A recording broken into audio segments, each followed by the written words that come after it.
Afternoon everyone, thought I'd make a quick video. I ain't done one for a while, especially in regards to 3D printing and the like. Just come back in the shed, thought, you know, it's getting a bit warmer outside, so I thought I'd come in and do a little bit of a quick video. Just running some a small model with a tree stump, just as a little test. And what I've noticed is, actually let me stop the printer a minute.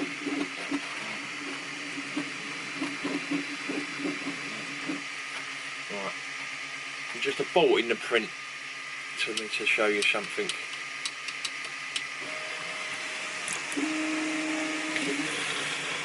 I've actually gone back to the blue tape because I was having so many problems with the glass. I remember in the previous video I mentioned that the glass, you couldn't actually, I didn't use any adhesive and it worked perfectly okay.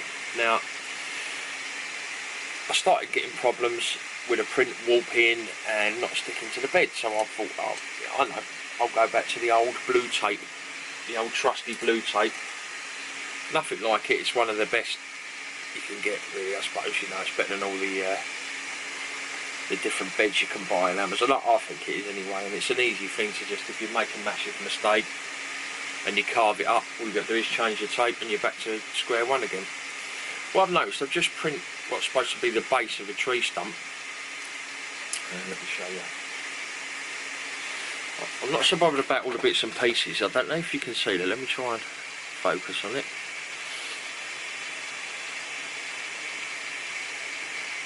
I don't know if you can see that very well. I have no idea how to focus still on this camera. I don't understand it at all. There's loads of holes in it, and anyone that's done any 3D printing before with PLA, you know full well you can't do that with it. Literally flakes and falls apart. One word: moisture. In the shed I've got a small fire that what it does is it just keeps the place from freezing, and where it's been so cold out, I think moisture's got into the PLA, and to be honest there's not a lot you can do with PLA that's got moisture in it. You can tell just how brittle it is, even when it's on the going through the extruder. It just doesn't feel as it should. It feels like if I twist that it's just going to snap off. There you go. But to me this has got too much water in it. So what I'm going to do in future, any PLA I buy, I think I'll keep it in the house. There's too much moisture in this place to get a decent print.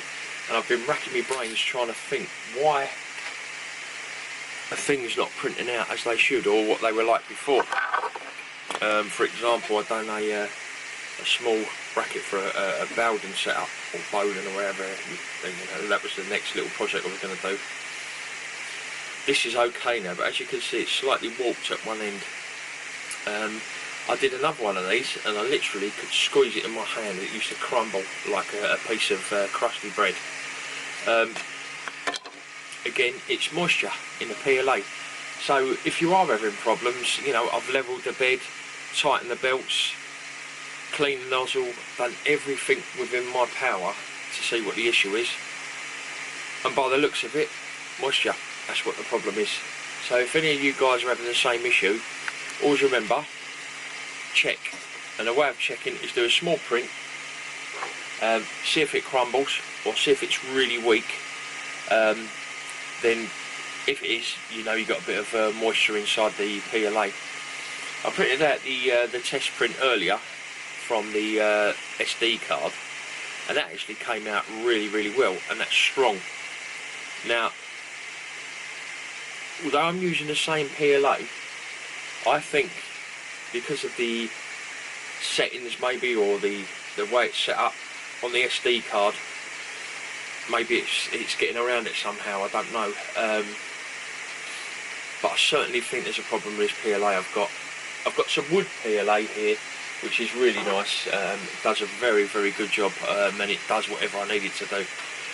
so I'm not sure what that'll be like with moisture inside it. What I'm going to do is put another reel on and then do another test, and if I'm correct I'll come back to you, but I'm pretty certain I am.